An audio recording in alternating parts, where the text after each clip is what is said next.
Bonjour, bienvenue sur Le Bruit intérieur, le podcast pour revenir à soi. Tu sens qu'il se passe quelque chose en toi, tu sens que quelque chose ne va pas, tu le penses, tu le ressens dans ton corps, dans ta tête, dans ton quotidien, mais tu ne sais pas par où commencer. Et surtout, tu ne sais pas quoi écouter pour savoir ce qu'il se passe et comment l'aborder. Aujourd'hui, on va parler d'écoute. Alors, pas écouter des conseils, pas écouter ce qu'on devrait faire, on va écouter ce qui s'appelle le bruit intérieur, ton bruit intérieur. Celui que tu entends depuis longtemps, celui que tu essaies parfois de faire taire, celui qui revient toujours. Aujourd'hui, on va explorer ensemble comment le bouddhisme peut nous apprendre à écouter. Pas le bouddhisme comme religion, pas en tant que religion, le bouddhisme comme une pratique quotidienne, comme un mode de vie, comme un choix. Alors avant de te parler du bouddhisme, je veux te raconter comment c'est venu à moi. J'étais enfant, j'ai trouvé dans un livre de la bibliothèque de ma mère un roman, une histoire d'amour, ça parlait d'Inde, de Sri Lanka, je crois. Ce dont je me souviens vraiment clairement, c'était une scène qui m'a marqué. Ça parlait de fils rouges qui s'entrecroisent, comme une immense toile. Ces fils représentaient les vies, nos vies, tous ces chemins qui se croisent, qui se touchent. Et ce que l'auteur disait, c'est que les nœuds ne sont pas des nœuds, ce sont des croisements. Les moments où nos fils se touchent, où nos vies se rencontrent, où quelque chose se passe. J'avais trouvé l'image très belle, j'avais une dizaine d'années et ça m'a beaucoup marqué. J'ai porté ça pendant des années sans vraiment comprendre de quoi il s'agissait. C'était juste là, quelque part en moi, ça revenait parfois, mais ça repartait. Et bien des années plus tard, c'est revenu vraiment à moi et je me suis interrogé sur le bouddhisme. Du coup, ça a cliqué parce que ça apportait un éclairage nouveau dans ma vision du monde. Quelques années de plus, et je rencontre quelqu'un qui pratique le bouddhisme. C'était du bouddhisme japonais. C'était vraiment intéressant. On est resté proches pendant un petit moment. Et c'est par cette personne que je me suis intéressé au bouddhisme. Alors pas à la doctrine en elle-même, un petit peu, mais pas plus que ça. Pas au rituel également, mais plutôt à la pratique, plutôt à ce qu'il y a autour de cette doctrine et de ces rituels, comme la méditation, l'empathie, cette façon d'être au monde, cette attention. Et j'ai commencé à méditer, avec maladresse, avec cette voix dans la tête qui s'arrête jamais, avec ces pensées qui partent dans tous les sens, et ce besoin de vouloir contrôler justement ce flux de pensée qui complique les débuts de la méditation. Et petit à petit, j'ai commencé à entendre autrement, à écouter autrement. Alors pas seulement avec les autres, hein, essentiellement avec moi, mon corps, ce qu'il me disait depuis longtemps. Mon approche, c'est celle-là. C'est ce bouddhisme comme pratique quotidienne, comme une façon d'écouter, pas comme une religion. Et ce que je vais partager aujourd'hui, ce sont des ponts que j'ai trouvés entre cette pratique et mon coaching. Alors remontons dans le passé, aux origines. Il y a 2500 ans, un homme s'est assis sous un arbre. Siddhartha Gautama, celui qu'on appellera plus tard le Bouddha, l'éveillé. Pour comprendre ce qui s'est passé à Sarnath, il faut comprendre d'où venait Siddhartha. C'était un prince, élevé dans le luxe absolu, protégé de toute souffrance. Son père avait fait en sorte qu'il ne voie jamais ni la maladie, ni la vieillesse, ni la mort. Mais un jour, Siddhartha est sorti du palais, et il a vu un malade ici, un vieillard là, un cadavre dans un coin, et ici, un ascète paisible malgré le dénuement. Et ces 4 rencontres ont tout changé pour lui. Il a réalisé que la souffrance était partout, inévitable, et il a voulu comprendre.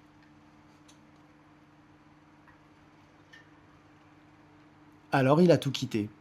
Sa femme, son fils nouveau-né, son palais, tout. Il est parti dans la forêt et il a pratiqué l'ascétisme le plus extrême pendant 6 ans. Il est allé voir si loin qu'il était au bord de la mort, squelettique, épuisé. Et puis un jour, il a compris quelque chose de simple mais de profond. Les extrêmes ne mènent à rien. Ni le luxe excessif, ni l'ascétisme extrême. Il faut trouver la voie du milieu. Alors il a décidé de manger, de reprendre des forces, et les 5 compagnons qui s'étaient joints à lui l'ont quitté, dégoûté, parce que pour eux, à manger et reprendre des forces, c'était une trahison. Alors seul, Siddhartha s'est assis sous l'arbre de la Bodhi, il a médité toute la nuit, et il a fait le vœu de ne pas bouger jusqu'à ce qu'il comprenne. Au lever du soleil, il a compris, il a vu, et c'est là qu'il est devenu le Bouddha. Je synthétise un peu, je sais, mais on ne peut pas tout expliquer dans le détail aujourd'hui. On y reviendra.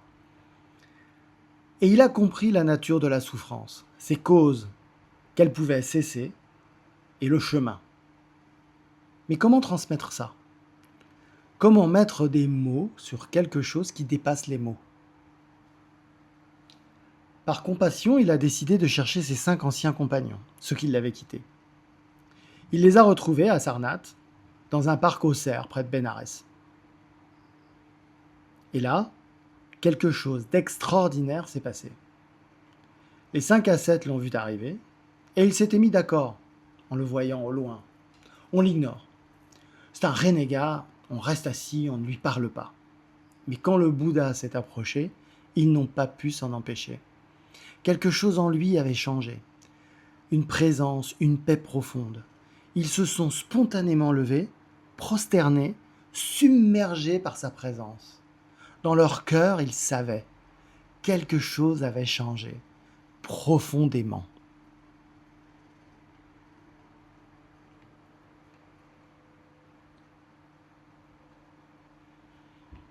Et là, le Bouddha leur a donné son premier enseignement. Le Dhammakkapanasavatthana Sutta. La mise en mouvement de la roue du Dhamma. C'est le nom exact du discours dans le canon Pali, les plus anciens textes bouddhistes qu'on ait. Les textes qui ont été transmis oralement pendant des siècles avant d'être écrits. Et c'est dans ce discours, ce premier enseignement, qu'il a énoncé les 4 nobles vérités.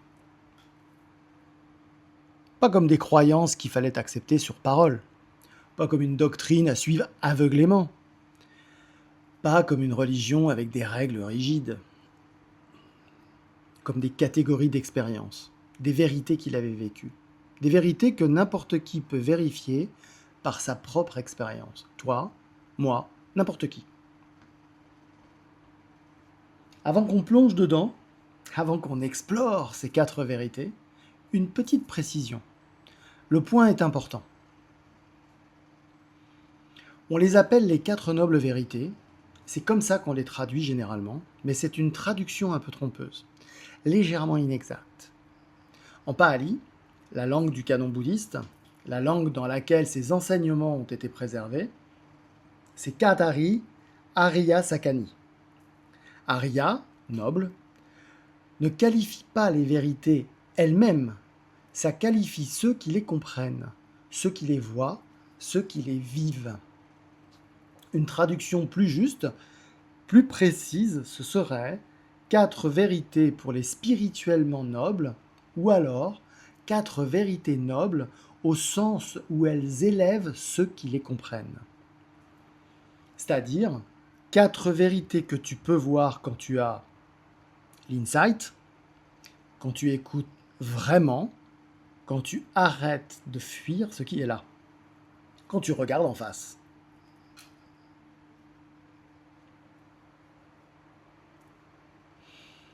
La première vérité, c'est dukkha. La vie contient de la souffrance. On traduit dukkha par souffrance. C'est la traduction classique. Mais c'est plus large que ça. C'est beaucoup plus subtil et bien plus universel.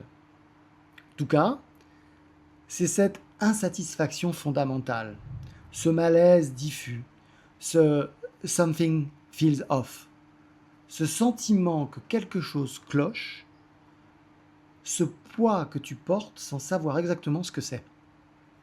C'est pas une dépression clinique, c'est pas un trouble qu'on diagnostique, ce n'est pas une maladie, ce n'est pas quelque chose qu'on soigne avec des médicaments. Non, non, ce n'est pas non plus un gros drame, ce n'est pas forcément spectaculaire. C'est souvent très quotidien, très ordinaire. C'est juste quelque chose qui cloche, quelque chose qui pèse. Cette fatigue qui ne part pas, même après une nuit de sommeil. Ces tensions aux épaules qui sont là depuis des mois, des années. Cette mâchoire serrée que tu ne remarques même plus. Ce ventre noué. Ce doute qui revient toujours. Cette impression, parfois, d'être à côté de ta vie. Et tu sais quoi? C'est peut-être exactement là que tu en es. C'est peut-être pour ça que tu écoutes ce podcast. Tu sens qu'il se passe quelque chose en toi, tu sens que quelque chose ne va pas, tu le sens dans ton corps, dans ta tête, dans ton quotidien, tu le vis déjà. Tu vis déjà Dukkha. Tu le vis depuis longtemps peut-être, depuis si longtemps que c'est devenu normal, que tu t'es habitué. Mais ce n'est pas normal. Ce n'est pas comme ça que tu es censé être. Ce n'est pas comme ça que c'est censé être. Quelque part en toi, tu le sais. La première noble vérité, ce n'est pas une théorie philosophique. Ce n'est pas un concept abstrait, qu'on étudie dans les livres. C'est une reconnaissance. C'est un acte d'honnêteté. Un moment de vérité. Alors, arrête de nier le malaise. Arrête de te dire que tout va bien. Arrête de mettre un sourire sur ce qui ne va pas. Arrête de faire semblant. Reconnais-le.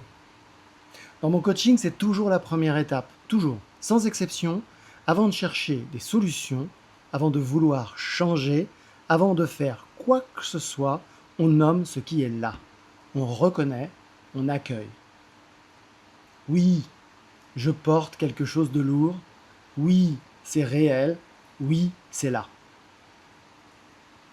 Oui, mon corps est tendu depuis des mois, des années peut-être. Oui, oui, je le sens. Oui, quelque chose ne va pas. Et ce n'est pas dans ma tête, ce n'est pas dans mon imagination. C'est réel, c'est tangible, c'est là. C'est ça, écouter Dukkha. Écouter ce qui est là sans le juger, sans essayer de le faire taire tout de suite, sans chercher une solution immédiate, juste écouter, reconnaître, accueillir. La deuxième vérité, Samudaya. La souffrance a une origine, l'attachement, le désir, la résistance. Une fois que tu as reconnu le malaise, une fois que tu as arrêté de le nier, la question qui vient naturellement c'est pourquoi? Pourquoi ça revient toujours? Pourquoi même quand je fais des efforts, même quand je change des choses, ça revient? Pourquoi je tourne en boucle? Pourquoi je répète toujours les mêmes patterns, les mêmes schémas, les mêmes erreurs? Pourquoi, même quand ça va mieux pendant quelques jours, quelques semaines, ça revient toujours? Le Bouddha dit quelque chose de très simple mais de très profond. Parce que tu résistes à ce qui est. Parce que tu t'accroches à une image de toi qui ne tient plus. Une version de toi qui n'existe plus ou qui n'a peut-être d'ailleurs jamais existé. Parce que tu veux que les choses soient différentes de ce qu'elles sont, tu veux que le passé soit différent, tu veux que le présent soit différent, tu résistes à la réalité, à ta réalité.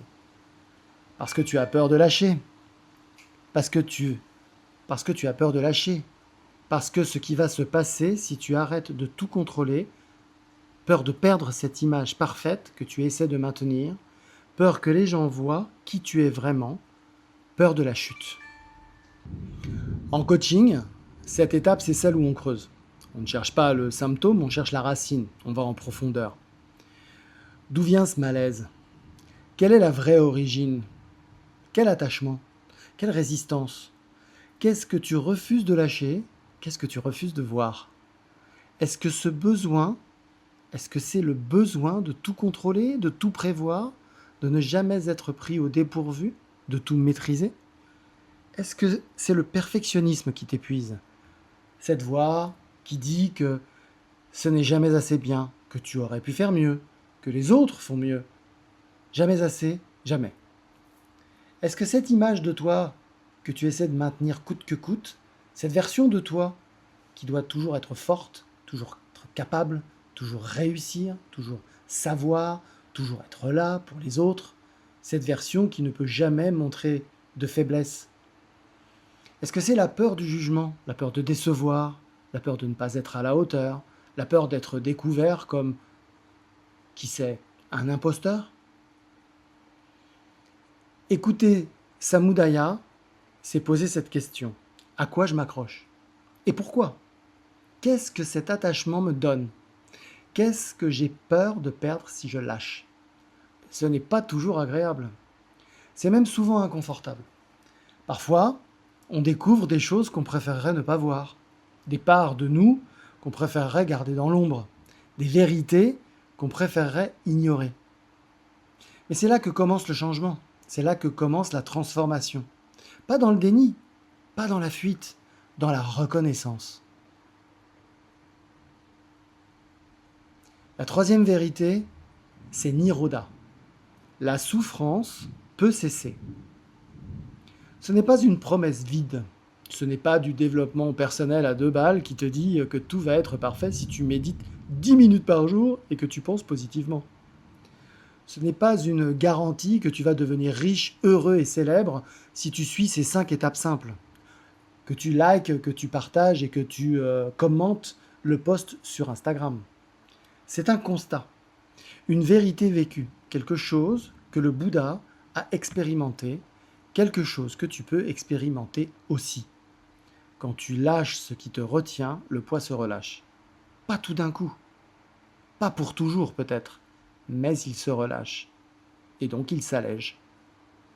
Ça ne veut pas dire que tout devient parfait, ça ne veut pas dire que tu n'auras plus jamais de problèmes, de difficultés ou de moments durs. Ça veut dire que l'insatisfaction fondamentale, elle peut s'apaiser. Les nœuds peuvent se desserrer, le poids peut s'alléger, la respiration peut revenir.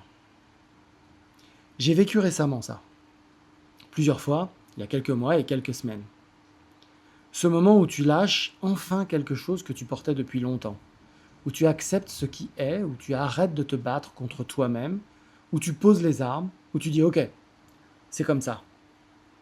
Et il y a ce relâchement, cette respiration qui descend un peu plus profond, un peu plus loin, ces épaules qui tombent enfin, cette mâchoire qui se desserre finalement, ce ventre qui n'est plus noué, enfin. Ce n'est pas spectaculaire, il n'y a pas d'explosion de lumière, il n'y a pas de révélation divine, il n'y a pas de voix qui te parle depuis les nuages. Emmanuel, tu vas te libérer. Non, c'est pas comme ça.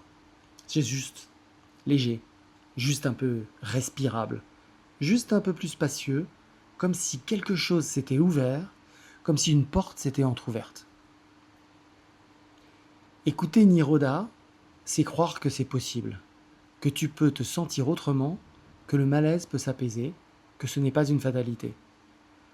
C'est croire que tu n'es pas condamné à porter ce poids pour toujours, que le changement est possible, que la transformation est possible.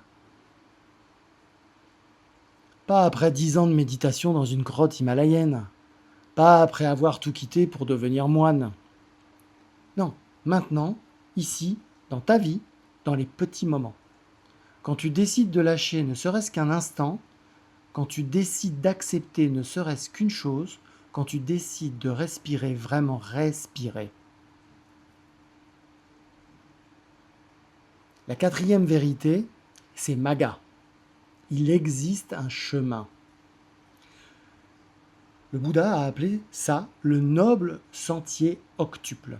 8 pratiques interconnectées, 8 façons de marcher sur ce chemin, 8 dimensions de la pratique.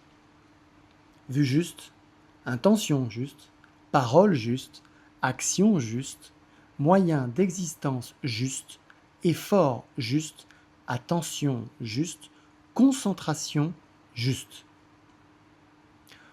Aujourd'hui, je ne veux pas te parler du sentier octuple en détail. On pourrait faire 10 podcasts là-dessus, peut-être 20, peut-être plus. Et franchement, ça deviendrait très technique, plutôt académique, très théorique, et on perdrait l'essentiel. Ce que je veux que tu retiennes, ce qui est vraiment important, c'est ça. Le chemin, c'est une pratique, pas une théorie. Pas un concept à comprendre intellectuellement. Pas un truc à lire dans un livre et à oublier après. C'est quelque chose que tu fais concrètement, régulièrement, dans ta vie, avec ton corps, ton souffle, avec ton attention. Pas parfaitement, tu ne vas pas être parfait. Personne n'est parfait. Le Bouddha lui-même a dit qu'il n'était pas parfait, qu'il était juste éveillé. Juste tu le fais, même maladroitement, même en te trompant, même en oubliant, tu recommences, tu refais, tu continues. En coaching, quand on arrive à cette étape, la question c'est toujours comment concrètement? Qu'est-ce que je fais maintenant? Par où je commence? Et il y a plein de chemins possibles. Il n'y a pas une seule voie. Il n'y a pas un truc magique qui marche pour tout le monde. Il n'y a pas de formule universelle. La respiration, la méditation, le yoga, la marche consciente, le mouvement, la danse, la discussion, l'écriture, la contemplation, le silence, la nature. Ce qui compte, ce n'est pas d'être parfait, ce n'est pas de tout faire, ce n'est pas de devenir un maître zen en 3 semaines. Non, c'est de choisir une pratique, une seule, pour commencer, une qui résonne, une qui te parle, une que tu peux faire, et de la faire. Régulièrement, pas parfaitement, pas tous les jours si c'est trop, mais régulièrement. Même 5 minutes, même imparfaitement. Même quand tu n'as pas envie. Surtout quand tu n'as pas envie. Écouter Maga, c'est choisir un chemin et marcher dessus. Pas attendre d'être prêt, pas attendre le moment parfait, pas attendre d'avoir tout compris, juste commencer. Un pas, puis un autre, puis un autre. Le chemin se fait en marchant, comme dit le proverbe. Pas en y pensant, pas en lisant des livres dessus, en marchant. Bon, on va faire quelque chose ensemble maintenant, on va pratiquer. On va marcher un peu sur ce chemin ensemble, toi et moi. Tu vas voir, ça va être simple et ça va être très sympa. Alors, si tu conduis, si tu fais autre chose qui demande ton attention, ce n'est pas grave, tu peux juste écouter, ça marchera quand même. L'écoute, c'est déjà une pratique. Et si tu peux, si c'est possible pour toi, là, maintenant, trouve un endroit calme, assieds-toi confortablement, ou allonge-toi si tu préfères.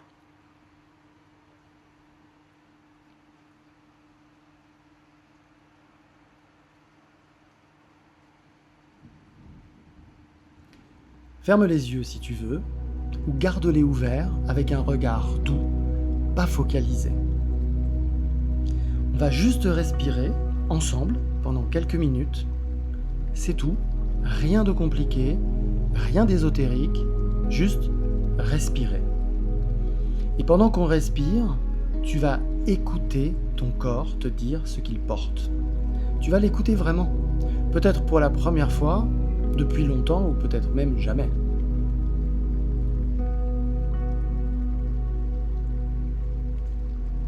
Commence par remarquer ta respiration, telle qu'elle est, sans la changer, sans la forcer, sans essayer de la contrôler.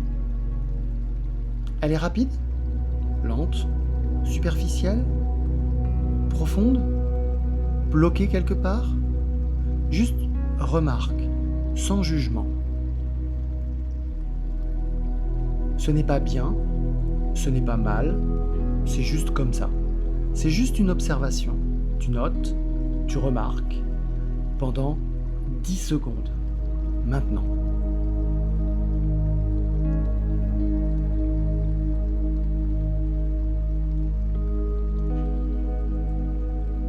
Maintenant, on va donner un rythme à la respiration. Doucement, sans forcer. Sur l'inspiration, tu vas compter jusqu'à 4 lentement. 2, 3, 4. L'air qui entre, les poumons qui se remplissent, la poitrine qui s'ouvre.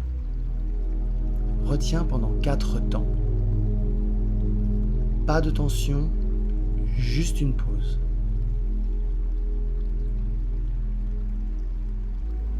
Expire maintenant sur 6 temps, plus lentement que l'inspiration.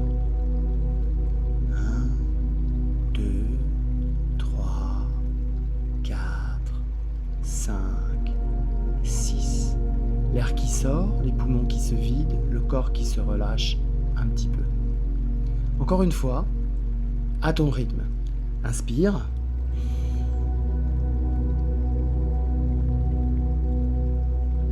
Retiens.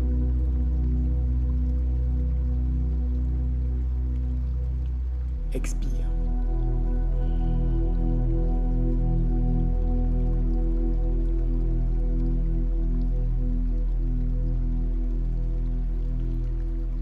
Continue comme ça pendant environ 2 minutes. Ça fera à peu près 10 cycles complets. On commence maintenant. Inspire.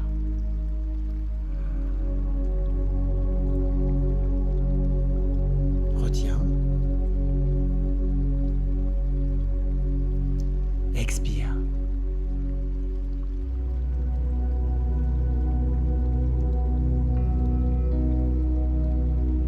Inspire.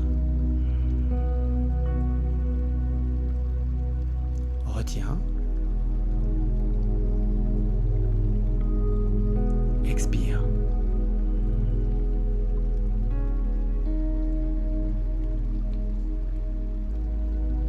Inspire. Retiens. Expire. Continue comme ça, à ton rythme, sans forcer. Si tu perds le compte, ce n'est pas grave. Recommence et reviens.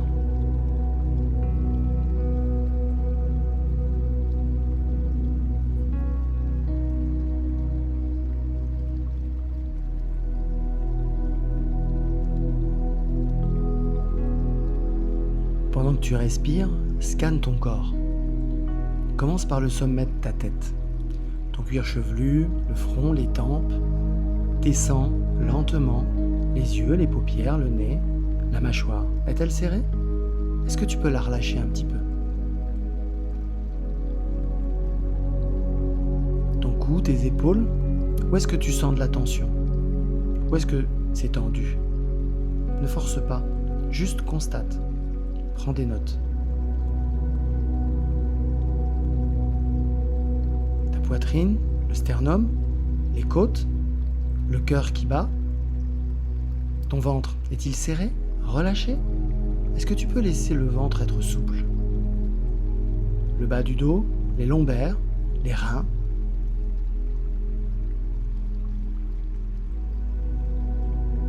Les hanches, les cuisses, les genoux, les mollets, tes chevilles, tes pieds, jusqu'au bout des orteils.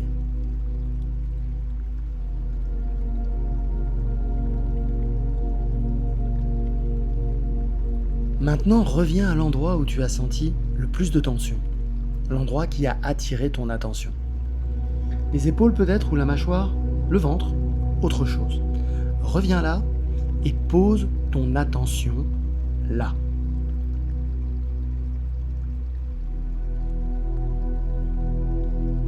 Envoie ton souffle là, vers cette tension, comme si ta respiration pouvait toucher cet endroit, comme si l'air pouvait aller jusque-là. Tu ne vas pas la forcer à partir, tu ne vas pas la combattre, tu ne vas pas lui dire de se calmer, tu vas juste l'écouter, la reconnaître, lui faire de la place.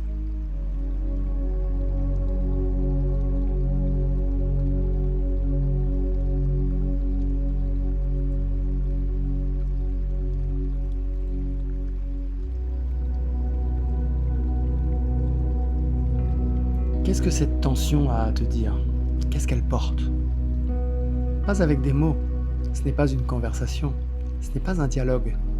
Juste écoute, sens, sois présent. Peut-être qu'il y a une émotion, peut-être qu'il y a une mémoire, peut-être qu'il y a juste de la fatigue ou rien de précis. C'est ok. Tout est ok. Juste écoute.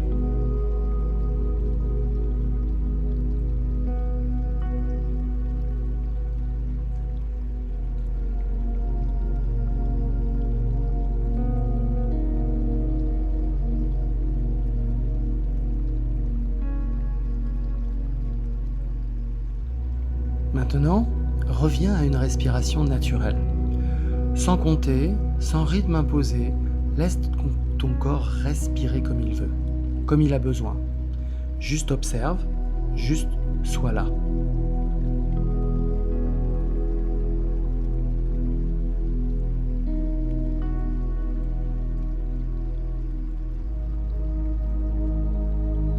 Ouvre les yeux doucement, si tu les avais fermés, lentement, sans te presser.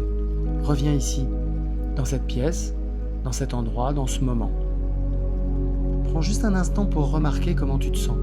Pas de jugement, pas d'attente, juste remarque. Est-ce que quelque chose a changé? Même un tout petit peu. Ou pas? C'est ok, dans les deux cas, il n'y a pas de bonne réponse.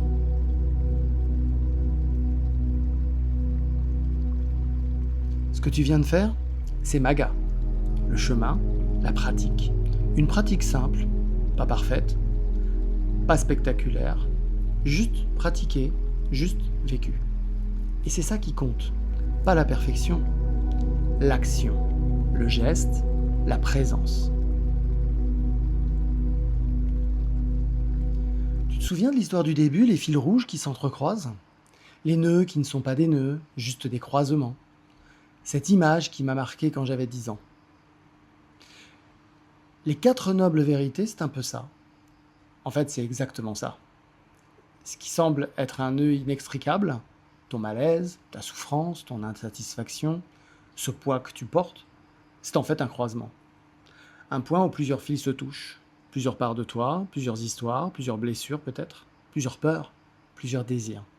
Et si tu écoutes vraiment, si tu t'arrêtes pour regarder, si tu prends le temps d'observer, tu peux voir comment c'est tissé. Tu peux voir tes fils, tu peux voir comment ça s'est formé. Dukkha, c'est reconnaître le nœud, le voir, le nommer, arrêter de faire semblant qu'il n'est pas là. Samudaya, c'est comprendre comment il s'est formé. Quelle résistance, quel attachement, quelle peur, quel désir, quelle histoire. Nirodha, c'est croire qu'il peut se défaire, que le relâchement est possible, que ce n'est pas permanent, que ça peut changer. Magga, c'est le geste que tu fais pour le desserrer, la pratique, le chemin, l'action concrète. Il y a 2500 ans, le Bouddha s'est assis à Sarnath et il a dit à 5 ascètes: « Voilà ce que j'ai compris, voilà ce que j'ai vécu, voilà ce que j'ai vu. » Il leur a offert ces 4 vérités, pas comme une doctrine, pas comme une religion, comme une carte, comme une boussole, comme un chemin. Aujourd'hui, dans mon coaching, je vis ces 4 étapes avec les gens que j'accompagne, sans toujours les nommer, sans dire qu'on va faire la première noble vérité, mais elles sont là, toujours.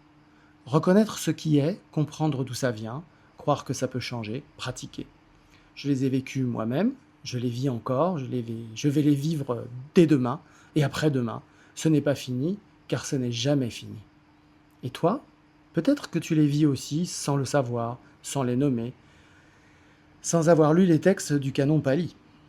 Peut-être que tu reconnais déjà ton malaise, peut-être que tu cherches déjà à comprendre, peut-être que tu crois que c'est possible, peut-être que tu pratiques déjà à ta façon. Le bouddhisme, ce n'est pas une conversion, ce n'est pas rejoindre un temple, ce n'est pas devenir moine, ce n'est pas abandonner ta vie. C'est un choix, une pratique, un mode de vie que tu peux adopter ou pas, entièrement, partiellement, à ta façon. Si ça résonne, si ça te parle, si ça fait écho de quelque chose en toi, commence petit, tout petit, très petit. Une respiration consciente, une écoute de ton corps, un pas, juste un pas, comme on vient de le faire ensemble. Le chemin, il est là. Il a toujours été là. Depuis 2500 ans, depuis toujours, depuis peut-être bien avant. Il attend juste que tu décides de marcher dessus ou pas. C'est toi qui choisis. Si tu veux aller plus loin, tu peux télécharger mon guide gratuit Something Feels Off, ou en français Ce que tu ressens. C'est un e-book que j'ai écrit. Tu trouveras le lien en visitant mon site internet emmanuelberger.com. Si tu veux qu'on en parle, si tu veux explorer ça ensemble, j'offre un appel découverte. C'est gratuit, sans obligation, sans vente. Juste une conversation honnête pour voir si ça fait sens, pour voir si on peut travailler ensemble. Tu écoutais Le Bruit intérieur, le podcast pour revenir à soi. Les sources pour ce podcast sont disponibles sur mon site internet. À la semaine prochaine pour un nouvel épisode.